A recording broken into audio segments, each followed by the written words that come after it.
This Casual Friday is brought to you by lynda.com. Took one of these spherical tails and just made a spiral of cocaine and then just... A literal mountain. Mountain. So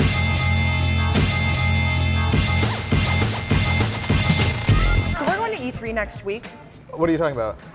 This is going to be your first E3. Yeah, what is that? No, don't. We're going to the Electronic Entertainment Exposition. Is it? Oh, so it actually stands for something. Exposition, yes. This is your first one. Are you nervous? Because I remember my first E3 was like horrible. I didn't eat the entire time. I would hide in the bathroom when I was scared. Oh man, that question makes me nervous. So In the bathroom. I am now. There's your answer. No, I think it'll be fun. I'm still in that phase in my career, if you can call it that, air quotes where I'm not jaded about everything yet. I still like video games a lot, and I still get excited by... What are you trying to say about me? Not you. Not I mean, you. I'm pretty jaded in general. You're not jaded. No, you're not. You're as lovely as the day you were born. Oh, thank you. But everyone else in the video game industry hates video games, apparently, except for a small handful. And I feel like I'm still really excited. Yeah. The reality of the amount of work we're gonna have to do hasn't hit me yet. All I can think about is like, man, there's some games I really. I'm actually a little bit nervous.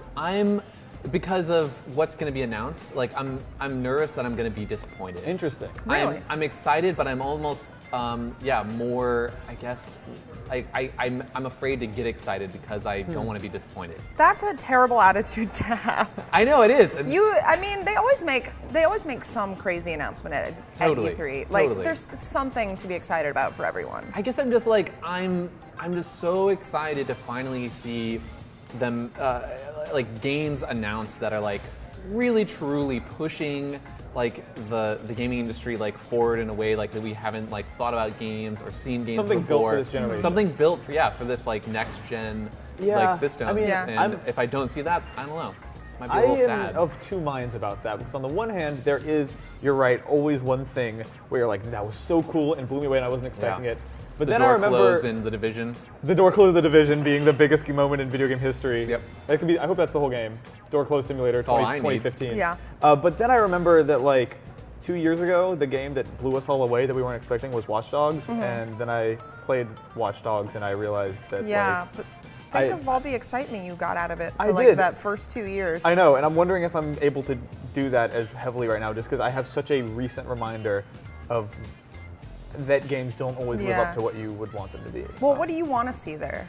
Like, what would make you happy? I would like to see a sequel to the video game Phantom Dust. That's what I would like to see. I actually just uploaded a whole video to our channel, which is basically, someone in the comments compared it to like, you know how when people kind of go crazy in movies and they start like printing out pictures of things and tying them together with yarn and just like sweating and drinking Red Bull. That's been me for the past couple months, just piecing together the clues. Maybe years, actually. And maybe it's a little bit of wishful thinking. Maybe I just want this game to exist so bad that I'm trying to will it into being. But sequel to Phantom Dust seems like the right time and the right place. Yeah. And that literally would be all I need. I wouldn't check anything else at E3. You'd have a lot more work because I'd be standing at that booth. That's fine. Trying to squeeze answers out of everyone. What's your big like? Well, obviously my major wish list would be Fallout 4. There's like a 1% chance of that happening at best.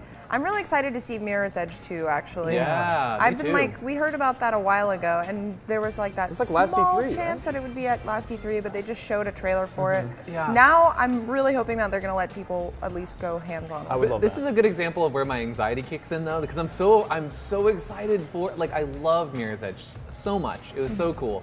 And I'm afraid it's gonna have tons of combat in it, and it's just gonna be really disappointing. I'm afraid they're gonna ruin it. Really? Yeah, because I'm so excited. I'm like, can it live up to like my expectations? I don't know. That's the rub, right? Like, on the one hand, the universal criticism of Mirror's Edge was that the shooting in it was dumb and bad, and there shouldn't have been guns. On the other hand, it is a game published by Electronic Arts, and I am not convinced that they can make a game without guns in it. I want them to.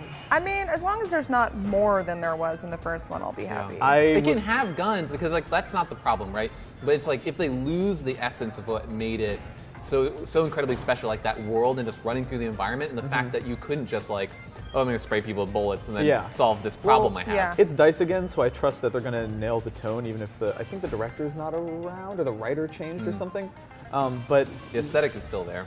As long as they nail the vibe, I'm happy. And you know what? It'd be cool if they did a thing where, like, you know how in games like Watch Dogs and contemporary Splinter Cell games, you have the option of stealthing it or going in guns blazing. If they make it so you can use guns, but you don't have to. Guns or parkour or something. Yeah, then I'm happy. That's all I need is just the option to make a game about running and make the running feel good. That's a reasonable request for a parkour game. Yeah. So yours is Mirror's Edge, mine's Phantom Dust. No, mine was Mirror's Edge. Yeah. So well, what's yours? In a perfect world. The game I'm most excited about, aside from maybe the unannounced games that I don't really know how to be excited about, but is The Division. That door closing was so impressive. It represents. So this is why the door close is significant.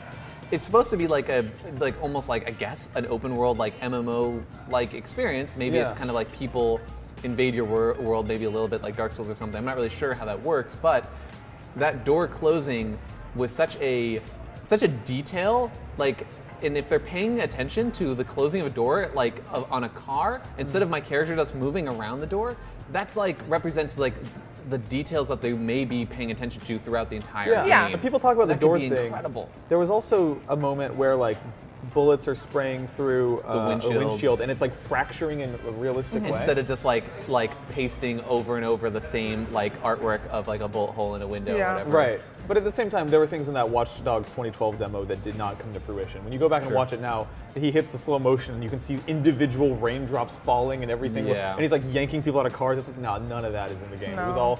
It was ambitious, but probably just like a what's that called? Whatever they're aiming for, you know? Like, I feel like Ubisoft's gonna have a really good lineup this year. Far Cry 4 is another one that I'm really, really excited to see. Me too. Far Cry 3 was one of the. I love Far Cry so much. My top 5 games of all time, I think. Yeah. I would really like to play it, and if it feels as open as Far Cry 3, then done. The story can be as throwaway as I kind of felt like it was in the third one. Yeah. As long as it's fun, as long as there's still outposts to clear, I'll be satisfied. That's all I care about. What about Nintendo? Anything?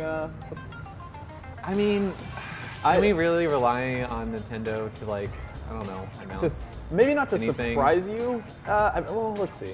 There are all the rumors swirling that they're going to do a Zelda. It feels like time in the Wii U's life for a Zelda. But I once again, it's one of those things where, like, I can't help myself. I just want to get hands on Smash. I get hands on Smash.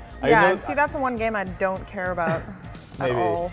That could be one of the biggest lines actually at E3 if they have hands-on. Yeah, it might be faster to just go to a Best Buy in Los Angeles and play it at the event that they're having there than to wait in the E3 line. But yeah, let's see. Maybe it won't. Maybe you're right. Maybe we go in with tampered expectations and get blown away because it's way more fun than expecting the world and getting under-delivered on. That's true. Yeah, I need to get way less excited, I think. I need to get drunk. For E3? Yeah. Well, that's and just in general.